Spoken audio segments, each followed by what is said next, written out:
हाय दोस्तों, हमारा नाम संजीत कुमार है और हमारे इस चैनल एजुकेशन विद संजीत में सभी बच्चों का हार्दिक स्वागत अभिनंदन है।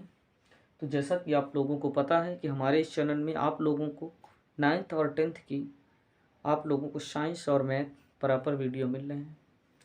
तो आज हम आपको जो आपका चैप्टर था चुंबकीय प्रेरण से संबंधित चुंबकीय क्षेत्र, उसी के विषय में आज हम बात करेंगे। तो पहला जो हम हेडिंग ले रहे हैं वो है चुंबकीय प्रेरण।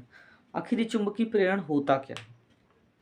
कहने का मतलब जैसे मान लीजिए यही एक तार है, यदि हम विद्युत धारा इसमें प्रवाहित करेंगे तो जो विद्युत धारा है वो एक प्रकार से वृत्ताकार घूमते हुए आगे की ओर बढ़ती चली जाएगी, और जैसे ही आगे की ओर बढ़ती चली जाएगी तो इस वृत्ताकार घूमने में एक प्रकार का क्षेत्र उत्पन्न होगा जिसे कहते हैं चुंबकीय क्षेत्र।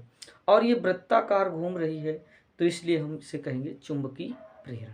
क्या कहेंगे हम इसे? चुंबकीय प्रेरण। तो हम लिखेंगे जब किसी चालक में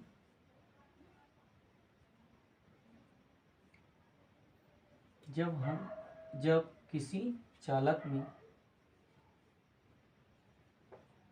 विद्युत धारा प्रवाहित करते हैं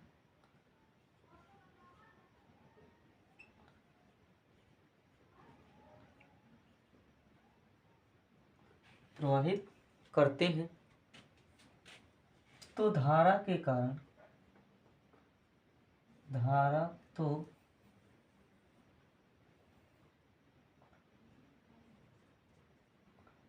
धारा के कारण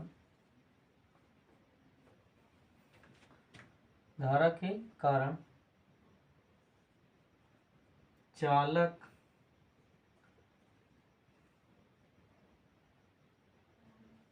पदार्थ से एक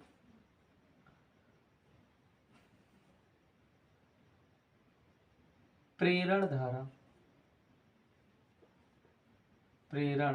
क्षेत्र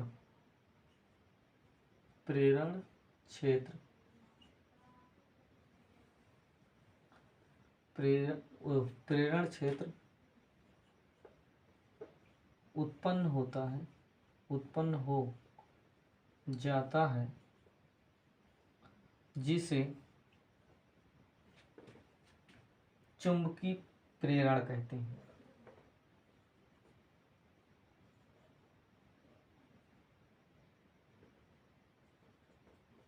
जिसे चुंबकीय प्रेरण कहते हैं। तो आपको समझ में आ गया होगा कि जब हम किसी भी चालक पदार्थ में विद्युत धारा को क्या करते हैं? प्रवाहित करते हैं, तो विद्युत धारा चालक पदार्थ में आगे की ओर वृत्ताकार घूमते हुए बढ़ती चली जाती है, और इस घटना के कारण विद्युत धारा के वृत्ताकार आगे बढ़ने के कारण एक प्रकार का चुंबकीय क्षेत्र उत्पन्न होता है प्रेरण के कारण, जिसे हम चुंबकीय प्रेरण कहते हैं। तो यह आपकी कौन सी घटना हो गई? चुंबकीय प्रेरण।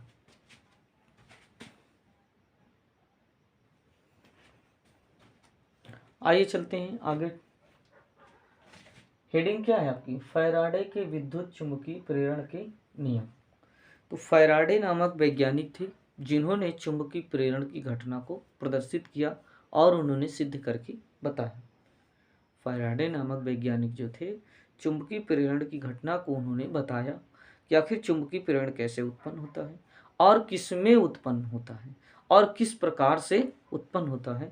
तो फैराडे नामक वैज्ञानिक ने सिद्ध किया 2 तरीके से। कितने तरीके से? 2 तरीके से। तो हम यहाँ बात करेंगे फैराडे का प्रथम नियम। फैराडे का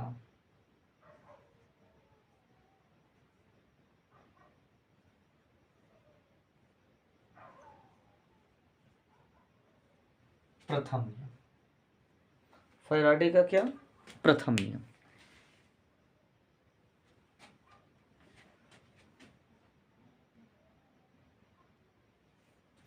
ध्यान दीजिएगा।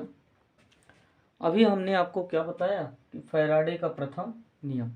तो फैराडे का जो प्रथम नियम होता है वो ये होता है कि जब किसी परिपथ में, ध्यान देना, जब किसी परिपथ से गुजरने वाला चुंबकीय फ्लक्स, जब किसी परिपथ से गुजरने वाला चुंबकीय फ्लक्स में परिवर्तन होता है, गुजरने वाले चुंबकीय फ्लक्स में क्या होता है, परिवर्तन होता है, तो परिपथ में एक प्रेरित विद्युत वाहक बल उत्पन्न हो जाता है।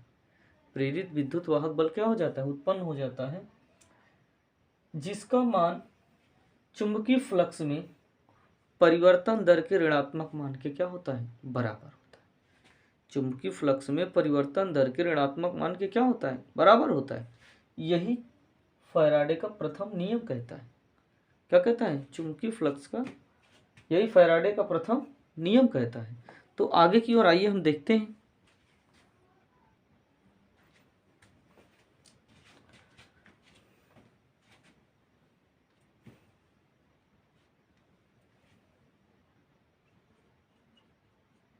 अर्थात विद्युत वाहक बल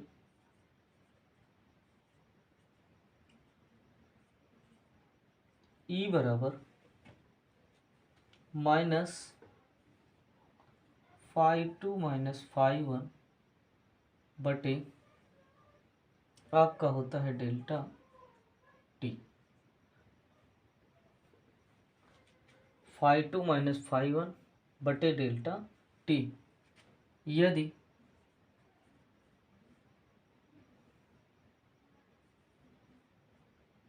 φ2 - φ1 बराबर डेल्टा फाई हो जाए तो ये आपका E बराबर आ जाएगा minus delta phi upon delta T.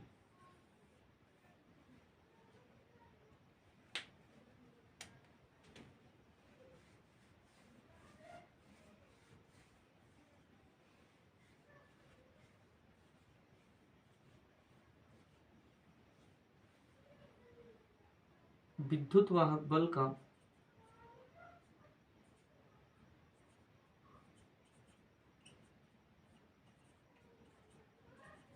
मात्रक, विद्युत वाहक बल का मात्रक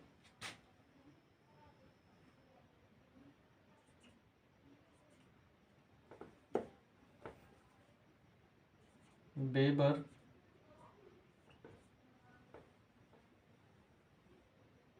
अथवा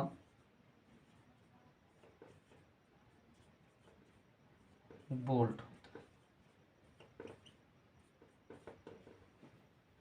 इसका मात्रक क्या होता है, या तो वेबर कर लीजिए या तो वोल्ट कर लीजिए।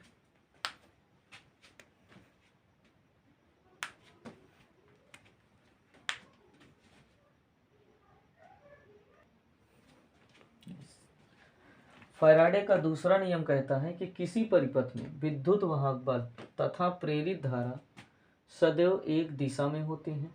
यह उन्हीं का विरोध करते हैं जिससे मिलकर बने होते हैं। अतः इस नियम को हम लेंज का भी नियम कहते हैं। इसमें कोई आपको सूत्र नहीं आपको दिया जाएगा कि किसी परिपथ में विद्युत वाहक बल तथा प्रेरित धारा एक ही दिशा में, अर्थात दोनों एक ही दिशा में होते हैं, यह उन्हीं का विरोध करते हैं जिससे मिलकर बने होते हैं। अतः इस नियम को लेंज का नियम भी कहते हैं। तो इस प्रकार से आप जो है फैराडे के दोनों नियमों को आप अच्छे से याद कर लेंगे। अगर पेपर में आए तो आप जरूर लिख करके आइएगा, छोड़ करके नहीं आइएगा। नोट कर लीजिए। फिर चलते हैं आगे की ओर।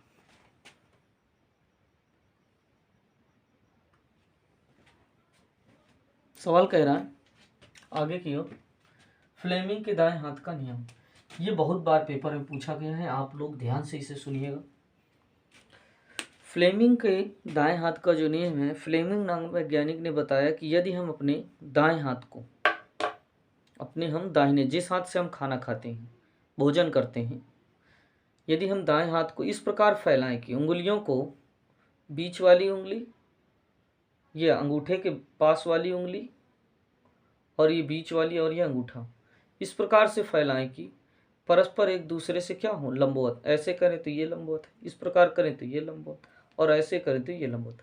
अर्थात एक दूसरे के क्या हो, लंबवत हो, तो जो अंगूठा होगा वो चालक पर लगने वाले बल की दिशा को प्रदर्शित करता है, और ये जो आपकी पहली उंगली होगी ये चुंबकीय क्षेत्र की दिशा को, और ये जो बीच वाली उंगली होगी ये धारा की दिशा को प्रदर्शित करती है। तो फ्लेमिंग नामक वैज्ञानिक ने बताया कि यदि हम अपने दाहिने हाथ की अंगुलियों को इस प्रकार से फैलाएं, तीन अंगुलियों को, अंगूठा और उसके बगल वाली और बीच वाली, तीनों उंगलियों को इस प्रकार से फैलाएं कि परस्पर एक दूसरे के क्या हो, लंबवत हो।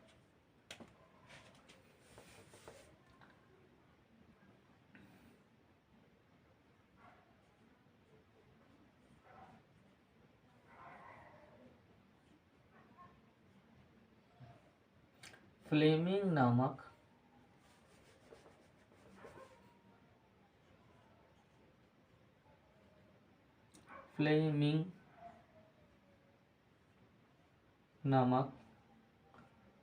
वैज्ञानिक ने बताया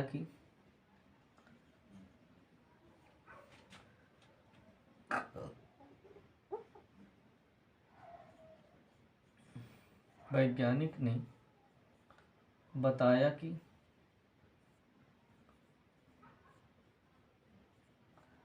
यदि हम अपने दाएं हाथ की अंगुलियों को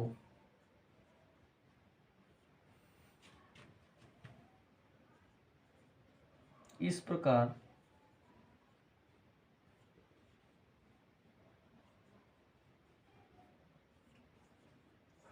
फैलाएं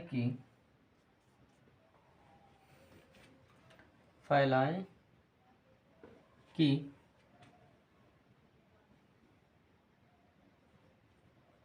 परस्पर एक दूसरे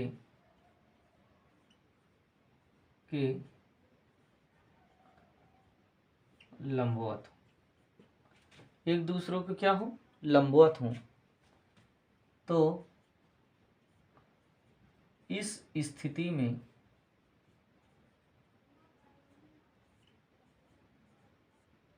अंगूठा बल की दिशा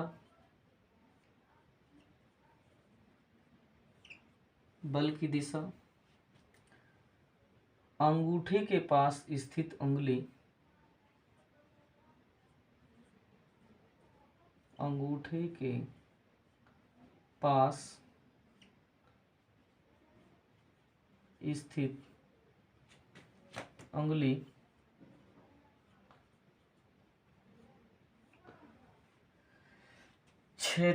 चुंबकीय क्षेत्र की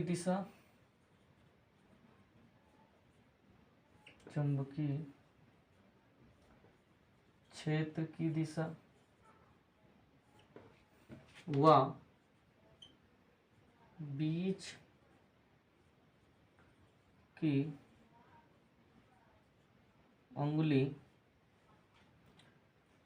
धारा की दिशा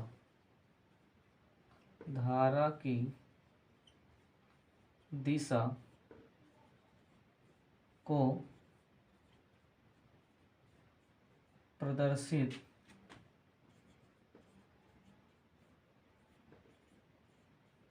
करती है।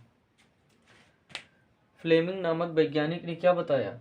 फ्लेमिंग नामक वैज्ञानिक ने बताया कि यदि हम अपने दाएं हाथ की अंगुलियों को इस प्रकार फैलाएं कि परस्पर एक दूसरे के क्या हो, लंबवत हो, जैसे अभी आपको हमने बताया ना इस प्रकार से, तो इस स्थिति में अंगूठा बल की दिशा, अंगूठे के पास स्थित उंगली चुंबकीय क्षेत्र की दिशा व बीच की उंगली धारा की दिशा को प्रदर्शित करती है। इसे हम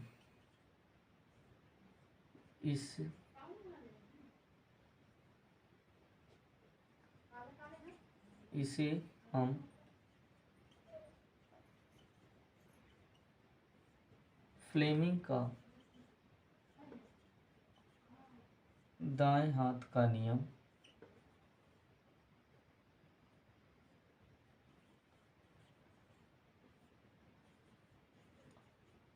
कहते हैं। इसे हम क्या कहते हैं? फ्लेमिंग के दाएं हाथ का नियम कहते हैं।